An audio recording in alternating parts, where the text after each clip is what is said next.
Welcome to another installation of Pete Wyden at the Professional Permaculture Designer, talking to you about all sorts of ecological design, consulting, business tips, techniques, skills, and really wanting to help the permaculture ecological design communities create profitable businesses that are also really helping the planet, helping our communities, and so creating this system that really feeds itself and keeps on regenerating and creates what we're looking to see in the world.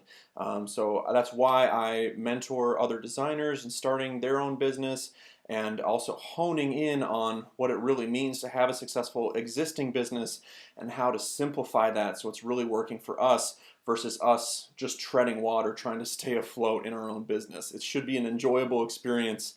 Let me know if you're interested in talking more about mentorship via PM, or you can leave a comment here below. Today, I'm still on that success train, how to handle success in your business to make it work for you, make the momentum stack and stack so that you've got something really, really powerful that you created for yourself rather than something that you feel like you're always just trying to catch up with or trying to move that nudge farther on down the track. Rather than having resistance in the business to growth, allowing that growth to happen in a refined, sophisticated way that's really moving you toward a vision of how your life is unfolding in response to this fulfilling work that you're engaging in. So today I'm going to talk about how to handle too many inquiries coming in for work. If you're just starting a business, you might be thinking, wow, that would be a great problem to have. Or you might think, holy crap, yeah, that's one of my biggest fears is having too much work coming in. And what do I do with that? If you've got an existing successful design business, consulting business, people really enjoy what you do. The word is out about what you're doing and the level of quality you're providing people with your service. It might be your reality every day that you've got 10 people asking you about services and you don't even have time to get back to them. Things might be falling through the cracks, or you might be taking on too much work and then other things fall through the cracks at various levels.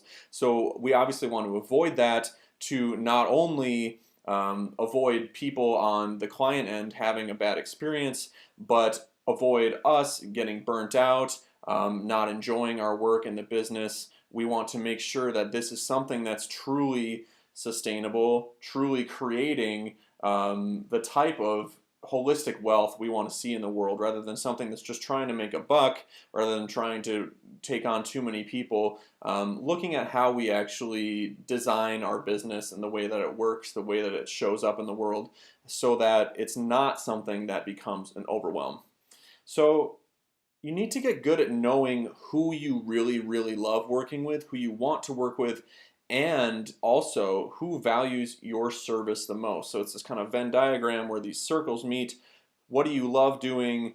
Who is willing to invest and value what you love doing in terms of actually paying money to support you to do it so that you can focus on their project rather than having to scramble somewhere else to make up that income. It's one thing to do things for a discount or for free because you really care about the person and want them to have a permaculture design, for example. But I also question whether, one, you're going to do your best work if you're also trying to find income from somewhere else, or you have to have a day job on the side, and also how long you'll be around being able to do that for more people if that one person gets their design for a steep discount or for free. So keep that in mind as you're working at pricing. It's easy in permaculture to start to think, well, I'm going to totally, just bypass the whole capitalism thing and we'll work in a different way through barter, things like that. But there are a lot of choices that having a good income in our business brings to us in terms of our life in general, the way that we can grow our business, how we can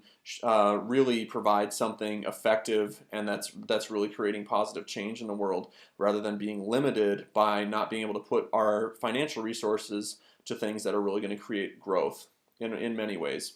So I think you should start with the leads where people are interested in what you also love to do and they're willing to pay for it. They see value in it. They really value you as a professional. If you don't have any relationships right now, I invite you to take another look at your life, because unless you have been living in a bubble for the last 10 years, chances are you know some people in your life who would value what you can do for them in their yard, in their landscape, for their life.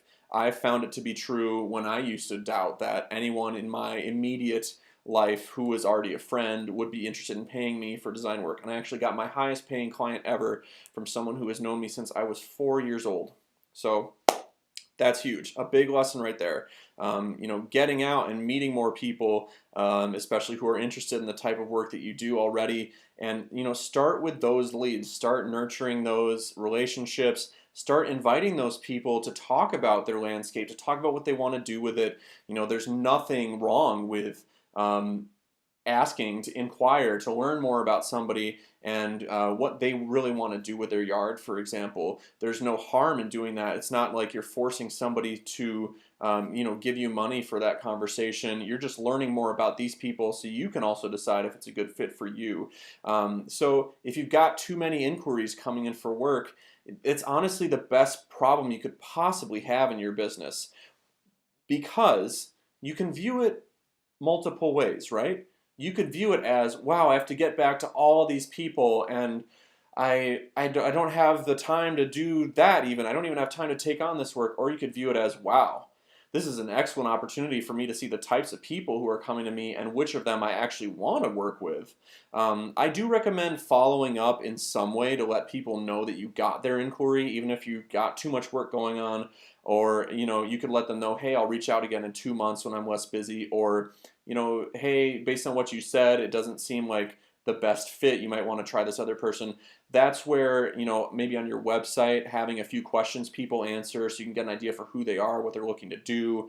Or maybe you just have a 5-minute conversation with people on the phone. Get on the phone with them. It's going to be helpful for them to hear your voice and make that more personal connection. They might even recommend you to somebody else who is more aligned for the type of service you provide. Say if they don't actually want a full edible landscape, they just want some shrubs in their front yard.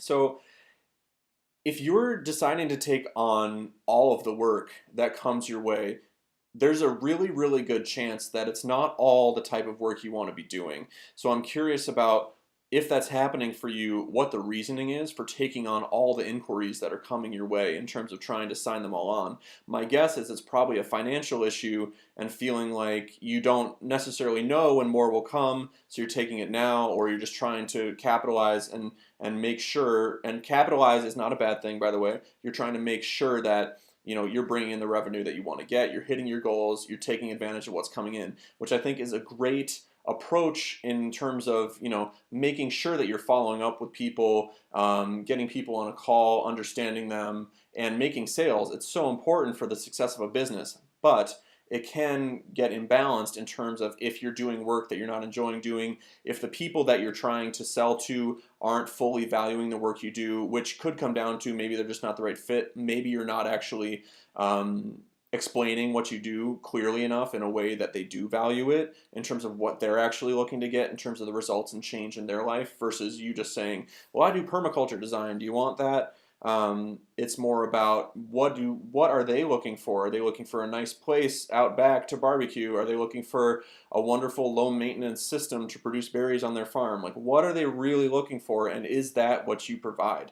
That's how to start to understand of, like, this group of people is not a good lead for me, but they inquired, and so I'll give them my little message, letting them know that they're not a good fit or whatnot.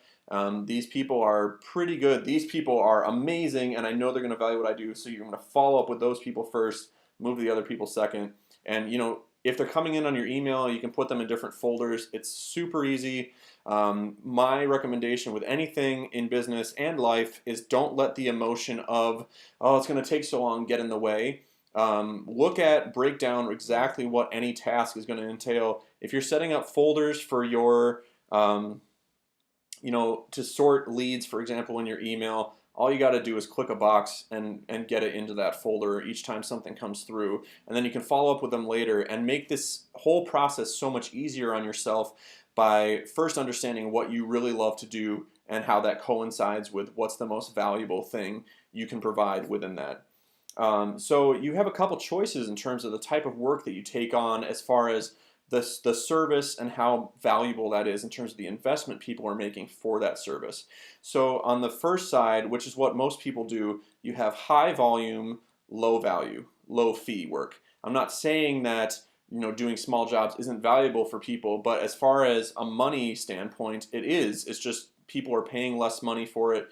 You might overall be doing less hourly work, but I also question whether or not the amount of administrative work, the amount of background, like contacting the client, getting the site information, etc., is that much less work for a low fee job versus a high fee job that's larger. So there's different ways to leverage your time, as far as you don't have to necessarily be a high volume, low fee company where you're just trying to do as many jobs as possible to make up your annual revenue. You could be a lower volume, higher fee company where you're looking at doing maybe 5 to 10 designs a year versus 50. If you're selling a design that's $500 to $1,000, doing 50 of those a year, you're going to be working a lot harder than if you're doing 10 designs a year at $5,000 each, for example, which is absolutely doable. And it all comes down to how you approach your offer and your service, how that's packaged, and how it relates to what people in your market are really looking for in terms of what they want to see, the benefits that they're looking to get by working with you. So you have a couple different ways to approach things in your business in terms of, are you going to take on all inquiries? Are you not? Are you going to be selective? I'd obviously recommend that you be more selective with who you spend the most time with. It doesn't mean that you put up a giant wall and say, I'm not going to even talk to these people that aren't reaching out with something that I want to do or that I do. I think following up with people says a lot about your values as a company. It gives a more personal aspect to someone's interaction with you. You're more likely to maybe be referred to one of their friends. Maybe they'll want to work with you in the future when they have a different situation or they have different interests, stuff like that. So, if you do have too many inquiries coming in for work and you don't know how to sort through those, reach out to me with a PM or comment below. We can talk about that. Also, if you're interested in a more one-on-one mentorship where we actually break this stuff down and we create a system within your business using what's already there to just clean things up and simplify them and make the sales process really easy and clean, and knowing that you're going to be following through, spending time on the right things in your business that are bringing in income so that you can focus on your bigger vision. You can focus more on just doing a great job delivering what you do and having fun and creating more enjoyment in your business. Definitely reach out to me about the one-on-one mentorship via PM or comment. If you got anything in particular out of this video, I'd really love to hear about it. Leave a comment below. Let me know if you got any questions related to this as well. I'd love to talk through that, and everyone can get the benefit if they see it in the comments too. So I'll talk to you guys later. Thanks so much for joining today. Bye.